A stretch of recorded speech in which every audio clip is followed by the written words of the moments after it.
우리가 한 사람의 됨됨이를 알기 위해서는 그의 말과 행동을 함께 살펴볼 필요가 있습니다. 어떤 사람이 정말로 누구인가, 그 진가를 알기 위해서 그가 어떤 말을 어떻게 하는가라고 하는 것을 살펴보는 것도 중요하고, 그가 어떤 삶을, 어떤 행동을 보여주는가 함께 살펴보는 것도 중요할 것입니다. 그런 면에서 볼 때 요한복음의 저자인 사도 요한은 예수님이 어떤 분이신가를 설명함에 있어서 이 두 가지 굉장히 중요한 진리에 집중하고 있는 것을 보게 됩니다. 충실하게 그것을 반영하고 있는 것이죠. 그것이 바로 우리가 요한복음이라는 책 안에는 소위 말하는 예수님의 자기 선언 7개, 그리고 예수님의 기적 이야기 7개가 선별적으로 담겨져 있는 이유일 것입니다. 우리는 지금까지 한 7주 동안에 걸쳐 가지고요, 소위 예수님의 자기 선언에 대해서 함께 말씀을 나눴습니다. 예수님께서 나는 무엇이다 라고 스스로에 대해서 말로 설명해 주신 부분들을 우리가 함께 나눈 것이죠. 이제 우리가 예수님의 행동에 조금 초점을 맞춰 보려고 합니다. 예수님께서 행하신 일들, 특별히 요한복음에 나타난 그 기적의 이야기들을 함께 살펴보면서 은혜 받기를 원하는데요, 이 기적의 이야기들은 무엇보다도 먼저 예수님께서 자기 스스로에 대해서 선언하신 내용들, 나는 무엇이다 라고 말씀하셨던 내용이 참이다라고 하는 것을 증명해 줍니다.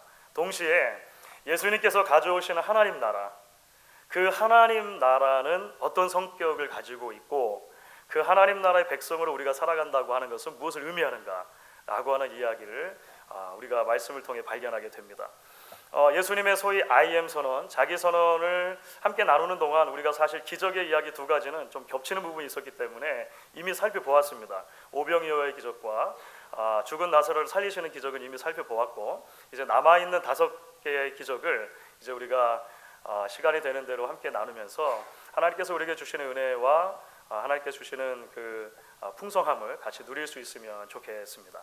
오늘 우리가 함께 읽은 본문의 말씀은 이제 요한복음에 기록된 예수님의 첫 번째 기적 이야기입니다. 오늘 본문 자체가 아예 이것이 예수님께서 첫 번째 행하신 표적이다 이렇게 말하고 있죠. 우리가 너무나 잘 알고 있는 이야기입니다. 작은 한 마을에 결혼식이 열렸는데, 그 결혼식에서 예수님께서 물로 포도주를 만들어 주신, 물을 포도주로 바꿔주신 사건의 이야기가 오늘 이야기인 것입니다. 우리에게 비교적 익숙한 말씀이지만 사실 오늘 이 기적의 이야기를 자세히 들여다보면 사실 우리는 한 2가지 정도 질문을 던질 수 있게 됩니다. 하나는 이 표적의 배경과 관련된 질문입니다. 왜 하필이면 예수님께서 예수님의 첫 번째 표적을 결혼식장에서 보여주셨냐는 거예요. 그러니까 유대인들이 생각하는 중요한 절기도 많고 중요한 장소도 많고 여러 배경들이 있을 텐데, 왜 예수님께서는 하필이면 결혼식을 예수님의 첫 번째 기적의 장소로 삼으셨다는 것이죠. 두 번째는 그 내용과 관계가 됩니다. 왜 예수님께서는 하필이면 첫 번째 기적을 보여주시는데 물을 포도주로 바꿔주시는 기적을 보여주셨다는 거예요. 병자를 고쳐주시는 것도 아니고, 귀신을 내어쫓는 것도 아니고, 심지어 죽은 자를 살리는 것도 아니고, 물을 포도주로 바꿔주시는 사건이 예수님의 기록된 표적 중에 첫 번째 표적이었다라고 하는 것입니다. 이유가 뭘까요? 간략하게 이것을 우리가 설명하자면 이렇게 이야기할 수 있을 것 같습니다. 예수님께서는 이 표적을 통해 하나님 나라의 기본적인 정서가 무엇인지를 가르쳐 주기 원하신 것입니다. 하나님 나라의 속성은 무엇인가? 즐거움이고 기쁨이다라고 하는 것을 예수님께서 가르쳐 주기 원하셨다라고 하는 거예요. 여러분, 예수님 당시의 결혼의 풍습은 일주일을 진행을 했습니다. 저도 어제 저녁에 우리 성도님 가운데 한 분의 남동생 이 결혼식이 있어가지고 결혼식에 참석을 했습니다만, 요즘은 보통 결혼식 하면 하루 저녁에 보통 끝나지 않습니까? 이스라엘 예수님 당시에는 일주일 정도 이제 결혼식을 진행을 했습니다. 그러니까 결혼하는 당사자 두 사람의 기쁨뿐만이 아니라 온 공동체, 온 마을에 일주일 동안 계속 진행되어지는 잔치였다라고 보시면 될 것 같아요. 그래서 이렇게 긴 기간 동안에 이루어지는 잔치를 이제 계획하고 빈틈없이 준비하는 사람이 필요했습니다. 보통 그 사람을 이제 임명을 했는데, 그 사람을 연회장이라고 하는 것입니다. 오늘 성경에 보면 연회장이라고 하는 나오잖아요. 보통 여러분 연회장 하면은 이렇게 볼룸, 댄스 하는 거 이런 게 그 장소가 생각나실지 모르겠는데요. 연회장은 사람을 말하는 것입니다. Master of the Banquet이라고 보통 영어로는 옮겨요. 한국에서는 몇 년 전부터 웨딩 플래너라고 하는 직업이 이 성황한다는 이야기 들었습니다. 혹시 여러분 웨딩 플래너 들어보셨어요?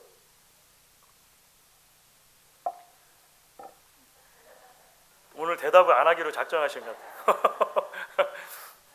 웨딩 플래너가 뭐냐면 결혼식의 첫 과정부터, 그러니까 상담부터 시작해가지고 결혼식 진행되는 것, 또 신혼여행 뭐 이런 모든 일절의 과정을 계획해주고 진행해주고 총괄하는 그런 사람이라고 하는 것이죠. 그러니까 소위 말하는 그런 웨딩 플래너, 그게 영어인지 콩글리시인지 정확하게 모르겠어요.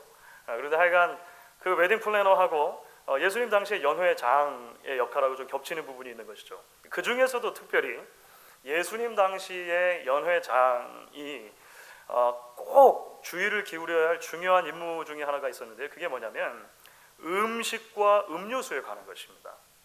그러니까 오랜 기간 동안 이 잔치를 진행하기 때문에 음식과 음료수, 특별히 이제 포도주가 사용이 됐겠죠. 음식과 포도주가 떨어지지 않도록 그것을 미리 잘 어레인지를 해가지고 하는 굉장히 중요했습니다. 음식이 잔치 중간에 떨어진다든지 음료수가 잔치 중간에 떨어지는 것은 굉장히 부끄러운 일로 간주가 되었습니다. 그러니까 이 잔치가 파장으로 갈 수 있는 그런 분위기였다라고 하는 것이죠. 여러분 오늘 말씀이 어떻게 시작하고 있는지 한번 보십시오. 오늘 말씀의 전반부가 이렇게 되어 있습니다. 사흘째 되던 날 갈릴리 가나에 혼인이 있어 예수의 어머니도 거기 계시고 예수와 그 제자들도 혼례 청함을 받았더니 포도주가 떨어진지라. 이렇게 이야기가 도입되는 게 무슨 말일까요? 사람들에게 즐거움과 기쁨을 주고 잔치의 흥을 막 돋구어 주어야 할 그 음료수가 떨어진 거예요. 기쁨이 사라져가는 것이죠. 즐거움이 사라져가는 모습을 포도주가 떨어진 것으로 이제 이야기를 하고 있는 것입니다. 바로 이때 예수님께서 기적을 일으켜 주시는 것입니다. 예수님의 첫 번째 기적, 포도주를 공급해 주시는 거예요. 그것도 사람들이 지금까지 한 번도 맛보지 못했던 최상급의 포도주를 예수님께서 그 기쁨을 잃어가는 잔치 자리에다가 공급해 주세요. 사람들이 그것을 마시고 다시 즐거워졌습니다. 다시 기뻐졌습니다. 여러분, 그러니까 오늘 말씀의 핵심 또는 적용점을 찾자면 이런 것은 아니겠죠. 교회 다니는 사람이 술을 마셔도 되냐 안 마셔도 되느냐. 성경적인 주도는 과연 무엇인가? 일반적으로는 좋은 술을 내고 낮은 것을 내지만 성경적인 주도는 안 좋은 술부터 시작해가지고 고급 술로 나가는 것이다. 여러분 이렇게 오늘 말씀의 핵심을 보신다든지 적용하면 좀 문제가 있는 것입니다. 그 이야기는 뭐 다른 기회에 할 수 있으면 좋겠습니다만 오늘 본문의 적어도 핵심은 그런 거 아니죠. 오늘 본문의 핵심은 뭐냐면 하나님 나라가 어떤 것이냐를 보여주는 거예요. 예수님이 가져오신 하나님의 나라는 비록 이 세상이 주는 쾌락과 이 세상이 주는 즐거움과 이 세상이 던져주는 기쁨은 일시적이고 때에 따라 소멸하기도 하고 없어지기도 하지만 예수를 통해서 하나님께서 우리에게 주신 하나님 나라는 그것과 차원이 다른 기쁨을 준다는 거예요. 영원한 기쁨일 뿐만 아니라 최상의 즐거움을 하나님 나라가 우리에게 약속해 준다라고 하는 것이 오늘 말씀의 핵심 메시지인 것이죠. 왜 그렇습니까? 이 즐거움이라고 하는 것은요, 소망 없는 죄인들을 구원하시기 위해 십자가에서 자신의 물과 자신의 피를 다 쏟으실 예수님 안에서 주시는 기쁨이기 때문에 그렇습니다. 그 예수님을 아낌없이 죄인들을 위해 보내주신 하나님 아버지의 사랑과 은혜 안에서 누리는 기쁨이기 때문에 그렇다라고 하는 거예요. 여러분 이 사실을 믿으십니까? 여러분 그렇기 때문에 오늘 말씀은 무엇보다도 먼저 우리를 위로의 자리로 초대합니다. 그렇죠? 여러분 왜냐하면 성경이 종종 이야기하는 것처럼 우리가 발딛고 살아가는 우리의 인생은 눈물의 골짜기일 때가 훨씬 많기 때문에 그렇습니다. 우리가 인생을 살아가는 동안 울 일과 아파할 일과 안타까워할 일, 그 기쁨이 그만 우리의 삶 가운데 사라지는 일들이 제법 많기 때문에 그래요. 며칠 전 사무실에 앉아 있는데 한 집사님께 전화가 왔습니다. 한 성도님께 전화가 왔습니다. 간단한 인사 말씀을 나누고 나서 그 성도님께서 이렇게 이야기를 하세요. 목사님, 주의를 자주 지키지 못하시고 또 늘 연락을 자주 하는 분도 아니십니다만 전화를 하셨어요. 목사님, 요즘에 사는 게 너무 힘들어요. 그래서 목사님께 전화를 했습니다. 이 얘기를 하세요. 이민 와서 30년, 근 30년 정말 죽어라고 일만 했습니다. 앞만 바라보고 정말 곁눈질하지 않고 그렇게 살았는데 왜 시간이 흐르면 흐를수록 이렇게 더 힘들죠, 목사님? 이야기하세요. 나중에 통화 끊겼습니다. 그리고 나서 사무실을 찾아오셨어요. 통화 끊기니까 배터리가 떨어졌다는 거예요. 또 한참 대화를 나누었습니다. 눈물이 글썽글썽거리시는데 목사가 도와드릴 게 없잖아요. 함께 손을 잡고 함께 울고 함께 기도해 드릴 수밖에 없어 그렇게 했습니다. 그런데 여러분, 아마 이민생활 하시며 살아가는 많은 분들이 크고 작은 차이는 있겠습니다만 제게 전화를 주시고 제게 찾아오셨던 그 성도님과 비슷한 생각들을 하시는지 모르겠습니다. 왜 이렇게 삶이 힘든가? 라고 하는 생각들이죠. 제가 참 좋아하는 그 작가 중에 김훈 작가라고 하는 분이 있으신데 칼의 노래 뭐 이런 책 쓰신 분이죠. 현의 노래 뭐 이런 책 언젠가도 소개를 해드린지 모르겠는데요. 이분이 이제 비교적 최근에 그 수필집 하나를 쓰셨는데 그 수필의 단편 글 꼭지 하나가 제목이 밥입니다. 밥인데 첫 문장이 이렇게 시작을 해요. 밥벌이의 지겨움, 우리는 다들 끌어안고 울고 싶다. 몇 년 전에 이 책을 나오자마자 따끈따끈한 책을 사가지고 읽다가 이 부분을 딱 읽는데 가슴이 탁 막혀오는 거예요. 너무 이 동감이 되기도 하고 이 공감이 되어서 한참을 마음에 이렇게 담고 있었던 적이 있는 것 같습니다. 맞습니다, 여러분. 인생은 눈물의 골짜기일 때가 많이 있습니다. 사실 어떻게 보면 이 땅에 태어나고 살아가는 모든 존재들에게 성장과 삶 자체가 사실 고통을 수반하는 것이죠. 병아리가 알에서 떼어나는 것도 고통이죠, 사실. 그렇죠. 모든 것이 그런 것처럼 어쩌면 우리의 삶 가운데, 특별히 이민생활 가운데 밥벌이하고 자녀를 낳아 기르고 인생을 일구고 심지어 신앙생활하는 모든 자리자리들마다 때로는 우리로 하여금 즐거움을 빼앗기게 만들고 우리로 하여금 눈물 짓게 만드는 일들이 있는 것 같습니다. 그런데 여러분, 복음의 핵심을 가만히 들여다보면 복음이 이런 우리들을 위로한다는 것입니다. 왜냐하면 이러한 인생들을 참 소망과 참 기쁨의 자리로 초대하는 것이 복음이기 때문입니다. 여러분, 마태복음에 산상설교가 있다면 누가복음에는 평지설교가 있습니다. 그런 얘기 들어보셨어요? 마태복음 5장부터 7장까지는 산상설교인데요. 누가복음은 사실 내용적으로 좀 비슷한 내용이긴 한데 그 배경이 평지에서 예수님께서 설교하신 장면이 나와요. 그런데 누가복음의 그 평지설교를 시작하시면서 하나님 나라의 성격이 무엇인가 이렇게 선포할 때 누가복음 6장은 이렇게 우리에게 이야기를 해줍니다. 여러분 같이 한번 읽어보시면 좋겠습니다. 같이 읽습니다.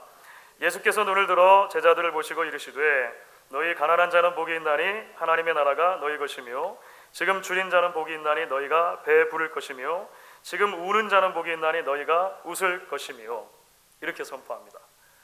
얼마 전에 제가 광고까지 특별히 드렸었는데요. 사랑하는 친구인 홍승민 목사님의 논문이 요거에 관한 거예요. 요거에 관한 책이 나온 거예요. 하나님 나라의 핵심 가치가 무엇이냐? 반전이라는 것입니다. 반전. 하나님 나라의 특징을 뭐로 설명합니까? 줄인 자들이 배부름을 얻게 되는 것이라고 설명하는 것입니다. 우는 자들이 웃게 되는 것이 하나님 나라다라고 설명해 준다는 거예요. 근데 여러분 실제로 이런 신약의 말씀들은 구약에 이미 상당 부분 예언이 되었던 부분이기도 합니다. 대표적인 것이 이사야 선지자인데요. 이사야 선지자는 우리에게 비교적 잘 알려져 있는 이사야서 61장에서 앞으로 메시아가 오셔서 우리에게 가져다 주실 하나님 나라의 특징이 무엇인가, 그 구원의 이 기쁨을 이런 식으로 설명을 해줍니다. 이사야서 61장 1절부터 3절 전반부까지인데요. 여러분 한번 이 말씀도 같이 한번 읽어보도록 할게요. 같이 읽습니다. 주 여호와의 영이 내게 내리셨으니 이는 여호와께서 내게 기름을 부으사 가난한 자에게 아름다운 소식을 전하게 하려 하심이라. 나를 보내사 마음이 상한 자를 고치며 포로된 자에게 자유를, 갇힌 자에게 노임을 선포하며 여호와의 은혜 해와 우리 하나님의 보복의 날을 선포하여 모든 슬픈 자를 위로하되 무릇 시온에서 슬퍼하는 자에게 화관을 주어 그 죄를 대신하며 기쁨의 기름으로 그 슬픔을 대신하며 찬송의 옷으로 그 근심을 대신하시고. 이사야 선지자의 메시지를 관통하는 하나의 정서가 있다면 무엇입니까? 하나님 나라의 메시아 시대의 가장 중요한 특징 중에 하나가 뭐라고요? 기쁨이라는 것입니다. 즐거움이라는 것입니다. 우리 인생은 비록 슬픔과 애통과 안타까운 일들이 많이 있지만 그것을 변하여 기쁨과 즐거움 되게 하시는 것이 예수께서 가지고 오실 하나님 나라의 너무나도 중요한 특징 중에 하나입니다 라고 설명을 해주고 있는 것이죠. 예수님께서 굳이 공생애를 시작하셔서 첫 번째 표적을 주시는데 혼인잔치에서 물로 포도주를 만드신 이유가 여러분 이제 이해가 되십니까? 하나님 나라가 바로 이렇다는 것을 우리에게 보여주시며 우리를 위로해 주시는 것입니다. 그렇기 때문에 여러분 동시에 우리가 오늘 말씀을 통해 사실 도전을 받게 되는 것 같습니다. 무슨 말씀이냐면 오늘 말씀은 우리에게 이렇게 묻는 것입니다. 그 하나님 나라의 즐거움과 기쁨을 오늘 여러분 누리고 계십니까? 라고 묻는 거예요. 그렇죠. 복음이 약속하는 하나님의 나라의 즐거움과 기쁨은 단순하게 미래적인 것뿐만이 아닙니다. 하나님 나라가 완성되면 우리가 온전히 누릴 것이기도 하지만 눈물골짜기 같은 이 땅을 살아가는 동안에도 여전히 우리에게 이 즐거움과 기쁨이 있을 수 있다. 그것이 신앙의 놀라운 비밀이다라고 오늘 이야기를 해주세요. 오늘 예수님은 어머니께서 포도주가 없습니다 이렇게 이야기를 하셨을 때 내 때가 이르지 않았다라고 먼저 말씀하셨어요. 그렇죠. 그럼에도 불구하고 예수님은 자신의 온전한 때가 다 이르지 않았음에도 불구하고 이 기적을 일으켜 주신 것입니다. 자, 하나님의 나라에 가면 진짜 좋은 포도주를 마실 수 있으니까 좀만 기다리세요. 예수님이 그렇게 말씀하시지 않았다는 거예요. 그렇죠?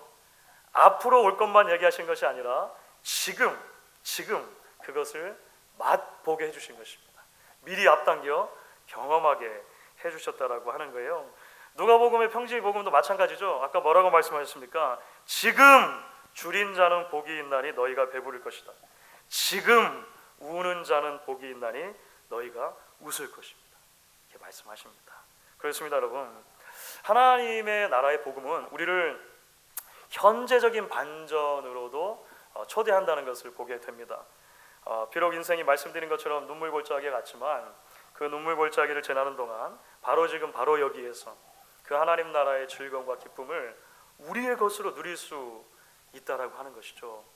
여러분, 그렇다면 자연스러운 질문은 무엇입니까? 어떻게 가능하냐는 거예요. 그렇죠? 어떻게 그것이 가능한가? 오늘 말씀 가운데 우리는 몇 가지 열쇠를 발견하게 됩니다.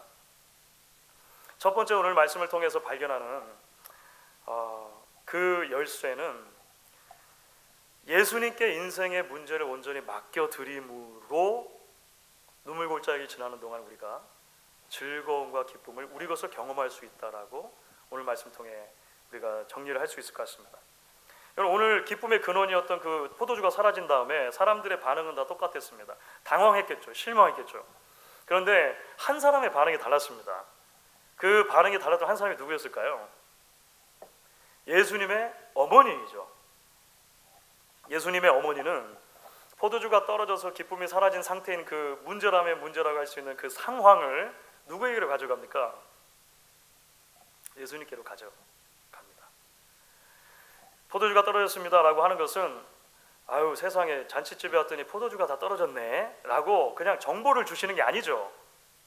그렇죠? 오늘 말씀의 전체적인 정황을 보면 예수님 어머니 마리아는 기대함이 있었습니다. 이 문제를 예수께 가지고 가면 예수님께서 그 문제를 해결하시고 바꿔주실 것이라는 믿음이 있었던 거예요.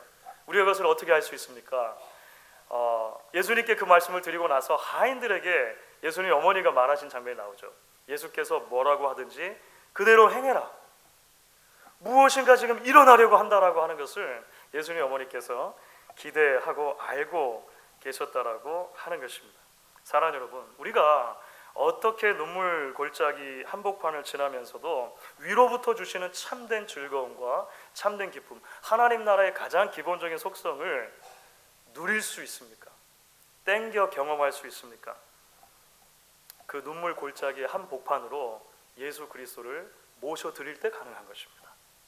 거꾸로 말하면 베드로 사도가 이야기한 것처럼 우리의 염려를, 우리의 상황을, 우리의 문제를 그분께 맡겨드림으로 가능하다는 것이 오늘 말씀 가운데 강조되고 있는 메시지라고 하는 것입니다. 그래서 우리는 오늘 이 말씀을 우리에게 확장해 적용할 수 있을 것 같습니다. 사랑하는 여러분 얼마만큼이나 하나님 나라의 즐거움과 기쁨을 오늘 삶의 자리에서 누리고 계십니까? 여러분의 가족을 만들어가는 그 가정이라는 자리에서, 여러분의 밥벌이 자리이자 동시에 소명의 자리인 그 일터에서, 여러분이 예배하고 교제하고 섬기는 자리인 우리 교회 공동체 안에서 여러분 그 기쁨과 그 감사를, 그 즐거움을 여러분 누리고 계십니까? 혹시라도 더 이상 즐거움과 감격과 감사가 아니라 의무와 지루함과 부담감이 우리에게 남아있지는 않은지요? 그렇다면 여러분 우리는 스스로에게 진지하게 질문을 던져봐야 하는 것입니다. 우리의 가정에, 우리의 일터에, 우리의 교회에 예수가 계시는가를 물어야 하는 것입니다. 좀 더 구체적으로 말하면 예수를 주인으로 정말 인정해 드리고 있느냐라고 하는 질문을 우리가 심각하게 우리에게 던져야 한다라고 하는 것입니다. 여러분 오늘 이야기를 보십시오. 사실 연회장이 the master of the banquet, 연회장이 그 결혼 잔치의 마스터인지 알았어요. 그 사람이 다 컨트롤할 수 있는지 알았어요. 그런데 어떻습니까? 아니죠.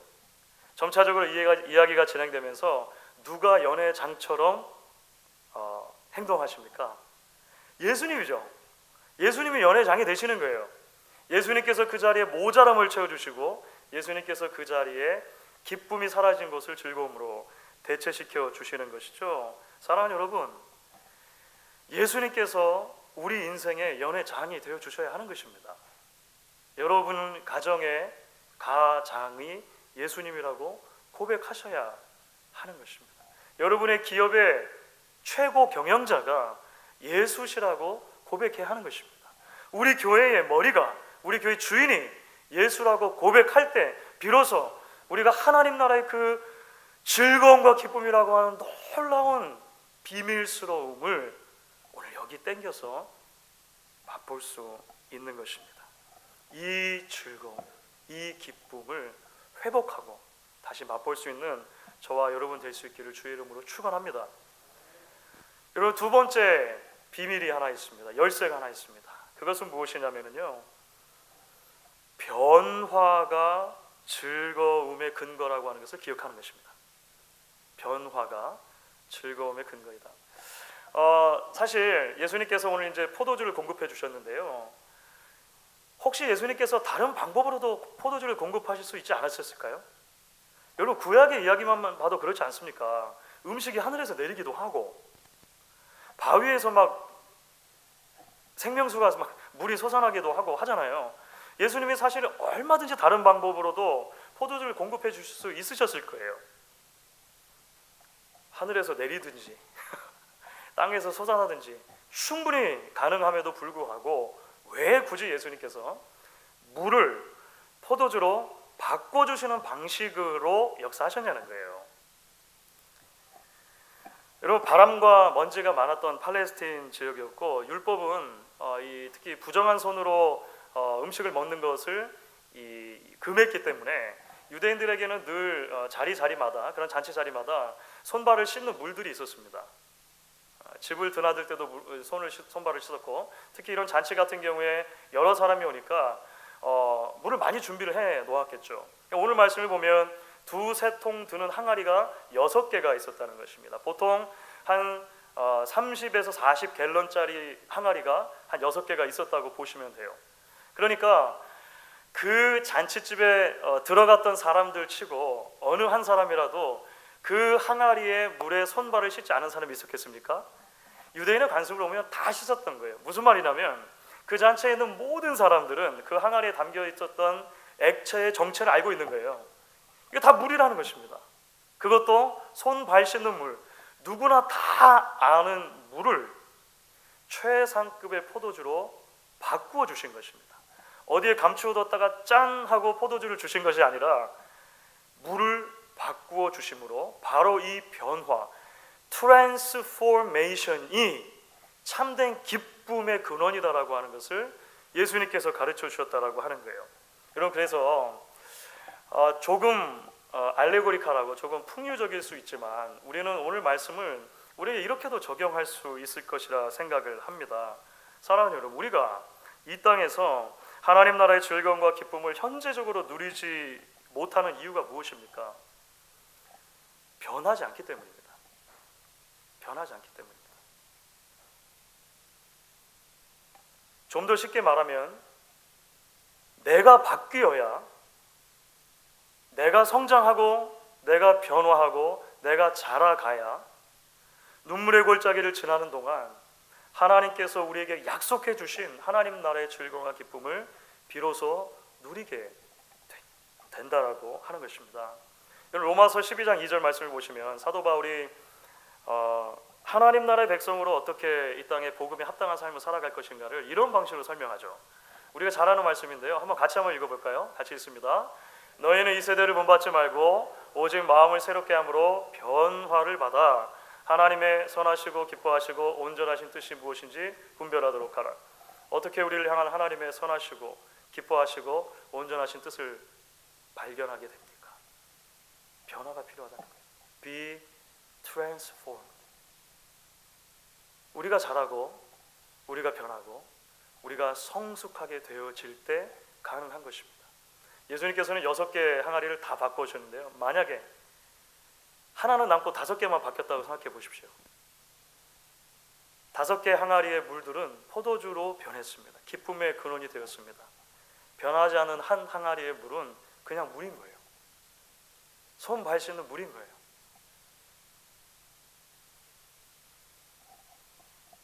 이제 말씀을 정리하도록 하겠습니다. 몇 주 전에 수요 예배 시간에 제가 소개해드렸던 내용인데요. 그 빌리 그레이엄 목사님의 사모님이셨던 루스 그레이엄 사모님이 계시는데 이분이 2007년도에 돌아가셨어요. 남편과 함께 여러 복음전도 사역을 감당하셨던 분이십니다. 2007년도에 이분이 돌아가시면서 자신의 묘비에다가 이렇게 써달라고 말씀하셨고, 그래서 실제로 묘비가 이렇게 되었습니다. 멀리서 잘 보이실지 모르겠는데요. 굉장히 흥미로운 것은 맨 위에 한자로 의자가 써있죠. 한자로 의자, 의롭다 할 때 의자를 써두셨고, 사실 이제 저 밑에쯤에 보면 중간에는 이름이고 밑에쯤에 이렇게 써 있는 거예요. End of construction. Thank you for your patience. 공사 끝. 지금까지 오래도록 기다려 주셔서 감사합니다. 그동안 살면서는 공사 중 통행에 불편을 드려 죄송합니다. 그랬겠죠. 예. 여전히 나는 지어져가는 과정이고 공사 중이니까 공사 중 통행에 불편을 드려 죄송합니다. 내가 하나님 앞에 부름받음으로 End of construction. Thank you for your patience. 이분을 읽으면서 그런 생각이 들었습니다. 한평생 예수 그리스도를 닮아가기로 날마다 주 안에서 성장하고 변화하고 성숙하고 내가 트랜스폼 되어지기로 결단하며 하루하루를 살았던 분이 그 인생을 마감하면서 비로소 고백할 수 있는 내용이겠구나 라는 생각을 해보았습니다. 사랑하는 여러분, 물을 포도주로 바꾸신 예수님의 첫 번째 기적, 한편으로 우리를 위로하고 한편으로 우리를 도전한다 말씀을 드렸습니다. 광야와 같은 인생길, 눈물골짜기 같은 삶 속에서 하나님 나라의 복음의 중심이 즐거움과 기쁨이라는 사실 안에 우리가 위로를 받으실 수 있으면 좋겠습니다. 동시에 오늘 바로 이 자리에서 그 즐거움과 기쁨이 우리의 것 되기 위해서 날마다 예수 그리스도를 우리의 삶의 한복판으로 모셔드려야 한다는 것과, 내가 그 주님과 동행하며 날마다 주님 닮아가고 변화되어져 가고 성숙해져야 한다는 것을 함께 기억할 수 있는 저와 여러분 될 수 있기를 주의 이름으로 축원하겠습니다.